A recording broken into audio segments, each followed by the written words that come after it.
That's a big deal when it comes to having your sexy money goals, is feeling like you can support it. You have a leg to stand on with that. And that comes with having a bigger understanding of what it will take to achieve that goal. And I think that's why we're here. Welcome to the Know Your Worth show, where we teach you how to think about your money differently so that you can achieve your sexy money goals. I'm Sydney, your money maven and owner of Know Your Worth. And I'm Kristen, Sid's dime piece bestie, team member, and busy mama of twins, here to make sure that those of us without a financial degree can still level up with each episode. Let's get started on reaching your next goal. Hello. Hi. Welcome to the Know Your Worth podcast, episode 2.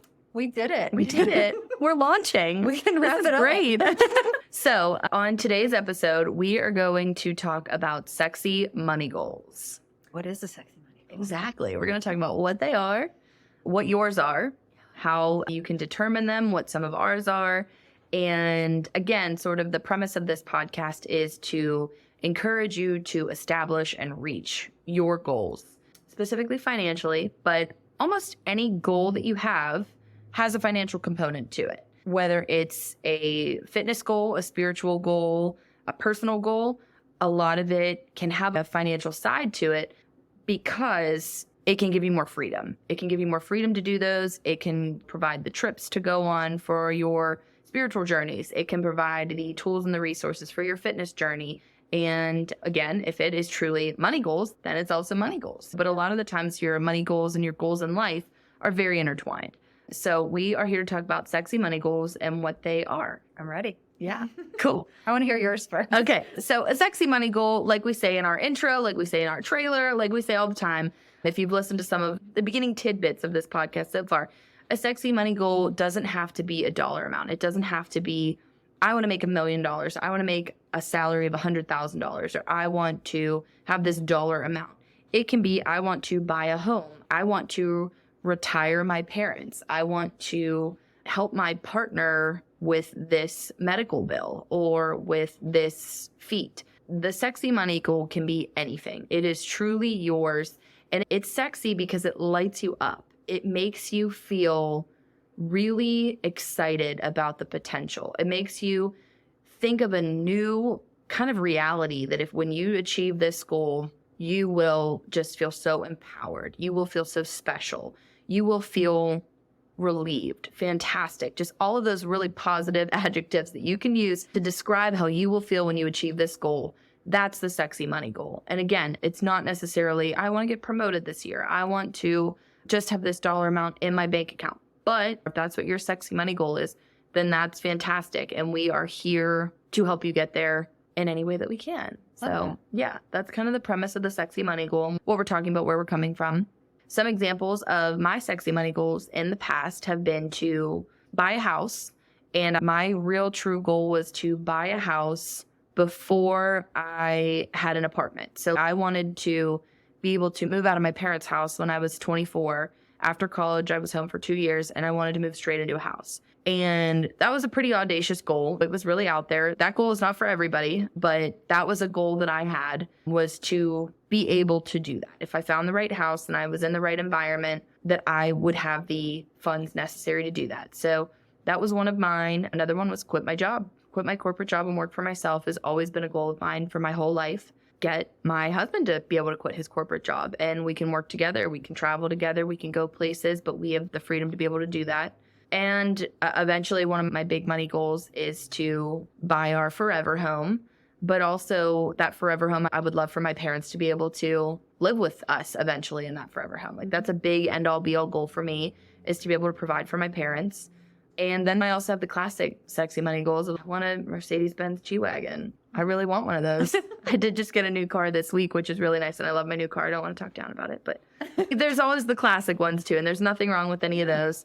But I have a lot of big sexy money goals right now too. But those are some of mine that I've had, that I've been able to achieve, and some of the big ones that I have kind of in the back of my mind now. Love that. And as you were talking, I was thinking, I don't know whether our listeners know this, but we do have an age gap between us. And I was thinking about how sexy money goals change over time and in the different seasons of life that you're in. So Sid, you are 29.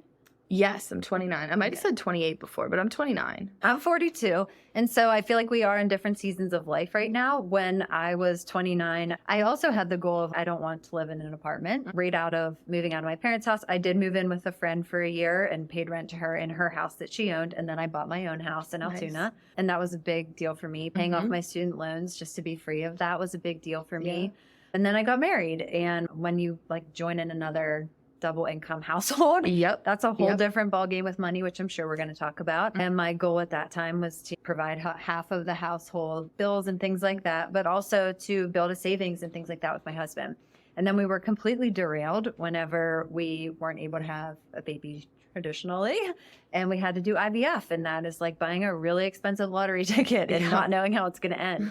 And so that changed the entire trajectory of our financial future that we're still dealing with. And our twins from IVF are 5 now. And so some of your money decisions last for years. So right now, I would say one of my biggest money goals, and this is something else I'll share with our listeners, is that I am the sole income provider for our family right now because my husband is chasing an entrepreneurial dream and I'm supporting that. And so one of my big money goals is right now providing for my kids and seeing them to be able to take soccer lessons, try swimming, try dance, see what lights them up. And that lights me up as a mom. So my sexy money goals maybe at this season of my life aren't so much for me, but are through me to watch my kids experience life. So I think it's really cool to be flexible in your mind and think about how these will change over time. Yeah, absolutely. Absolutely. And someone else's sexy money goal isn't better or worse than yours either. That's one of the big things with goal setting and mentality that we're going to get into really in depth in one of our episodes coming up. But being able to stay true to your goal is going to be the foundation of all of this. Being confident in determining your goal and being excited about it and not letting the opinions of other people derail you or downplay your goal is huge to accomplishing that. And most people know that, but it's the same thing when we're talking about money goals, no matter how small or grand they are. Everybody's goals are relevant. Can we talk about that for a second? Yeah. Isn't it funny how the people that do try to derail your goals are the people that are closest to you? Yes. That is something that hit me hard, but not until later in life. I didn't put my finger on that. And then I was like, wait, all the people that are raining on my parade are the ones that love me the most? What is that? Yep. It's their own insecurities. It's their own safety. Typically, there's definitely the people that think that they're looking out for you and they want you to take the safest route or they want you to take a bigger risk. And so they're looking out for their own insecurities. In my opinion, that's what I think. But I also think it's funny, too, that the opinions that we can create in our head about what other people are going to say can derail us just as fast, too. Before they even say. Exactly. And they might not even say. Maybe those people said one thing last year that you were like, oh, crap. If I do this now, they're going to judge me for it. They're going to say this. I know they're going to say this. They're going to do this. Oh, and then this person's going to say this, and this person's going to say this. And we'll talk ourselves out of it before even giving those people the benefit of the doubt sometimes. And maybe they absolutely will. Yeah, maybe they absolutely You know those people more than we do. But being confident in your goals and knowing who you can say these goals to. Yeah. And at what time. It's having a little bit more of a self-monitoring when it comes to that too. I know I have a hard time keeping secrets when it comes to stuff that I'm doing. I can keep other people's secrets, but I can't keep my own secrets. I'm an open book. I'll tell anyone anything. I'll share anything. I definitely am an oversharer. So when something new and exciting happens, the first people I want to tell are the people right around me. And I have learned that there is a way to deliver news where I will get the reaction that I want, or that I can either preface it a certain way, I can pick a certain time, or I can not tell those people until after I've already done it. Yep. And I can make it kind of seem like it's something that they're included in the decision, but they also at the same time know they're not. Yeah. So then they kind of don't have a choice but to support you. And they typically do, at least the people I'm talking about. I think that's a good first step. Once you determine your sexy money goal, figure out who is your circle. Yeah, who's going to be your support group in it. And they don't need to be the classic, your parents, your best friend, your husband. They can be your bookkeeper. Your bookkeeper. Absolutely. Yeah. Absolutely. Your bookkeeper, your neighbor, someone else that has already achieved that goal, your mentor, your brother, your sister. It can be anyone, but make sure you think that part through and don't set yourself up right away if you know that you can help that. Because that's a big deal. I think it's about having boundaries too. I will accept this kind of support I will block out this kind of negativity. Yeah. Just knowing your people and what you're going to get from each person and being ready for it. Yep. It's like being on the defense. You know that no matter what they say, you're going to pursue it anyways. Yep. And that, like a small example of this, I shared in our first episode that my dad is an accountant. So he's a money guy.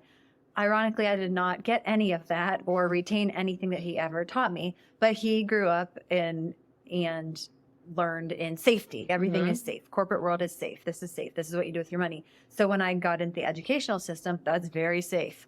You go to school, you get your pension, you get your check, you level up by steps that are laid out for you from the beginning of time, and you know what you're going to make. And so when I left my 14-year career in education, a part of my dad's soul died.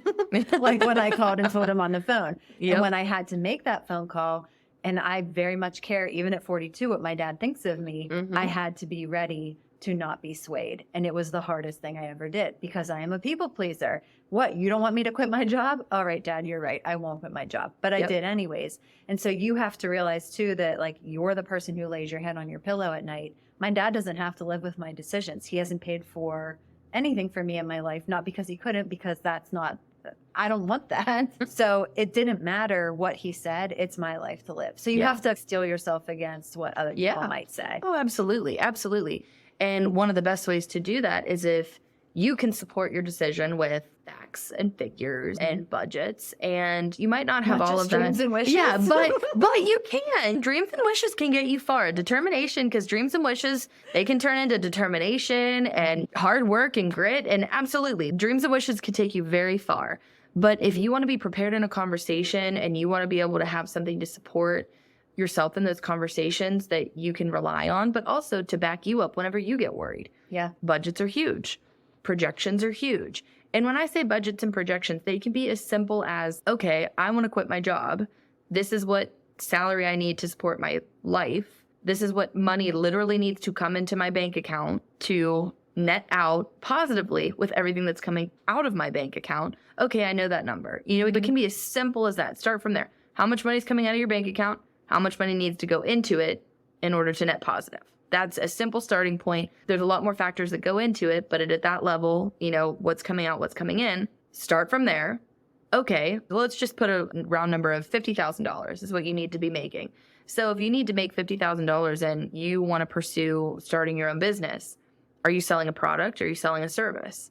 Okay, you're selling a product. Well, how much of that product do you need to sell in a year to make $50,000? If you need to price it out, look at industry averages. If you need to, hey, this person is selling the same product I'm going to sell, mine's going to be a little bit better, so it's going to be a little bit higher dollar amount. So what does that look like? Also, how much do you think it costs? It's very simple to just get basic projections to think this is the salary I need to supplement my income. Again, we're speaking on very simplified terms right now, but it really helps to support that dream when you have spreadsheets or facts behind it.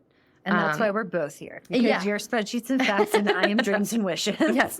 Well, and I feel like I'm super You're dreams and also wishes dreams too. and wishes. But my dreams and You have the whole wishes, package. I think it's because I want to convince every single person around me to be a part of all of my dreams and wishes. I want to convince all the numbers and facts people with numbers and facts. Yeah. And I think I like to be right a lot. So I like that if I have a dream or wish, I can prove it really quickly. Hey, this will work. And this is why it'll work. This is why. So I get a lot of satisfaction and joy out of that. So it really benefits me as a bookkeeper, financial analyst, and financial consultant that I have that kind of drive to present it that way. But being able to do that yourself, being able to show your parents, being able to show your husband, your wife, your partner at all, your kids, validate it in a way you can stand by it, and not validate it in a way of like feeling icky, but validate it in a way of feeling empowered. Like, yes. Oh, that was good. Yeah. Like not to say like in your face, but to be like, hey, I got this. I got this. That's I'm a confident. big deal when it comes to having your sexy money goals, is feeling like you can support it. You have a leg to stand on with that. And that comes with having a bigger understanding of what it will take to achieve that goal. And I think that's why we're here. Yeah, So exactly. to identify the sexy money goal, to understand that they change over time and with seasons, to identify a plan and be able to armor yourself against what other people in your life might say. We're here to link arms with you. Yep. Help you identify it, help you make a plan, help you understand the bigger concepts that I don't understand, but she does. And I'm going to put in terms. I'm going to ask all the questions that you can't ask because you're not here. Yeah, absolutely. I love it. Absolutely love it. So we're going to get into breaking down our particular sexy money goals and what went into them, what some of our background was, what maybe some of the projections we did, and some of the feedback we got from the people around us. So we're going to definitely get into that a little bit more in depth coming up here soon.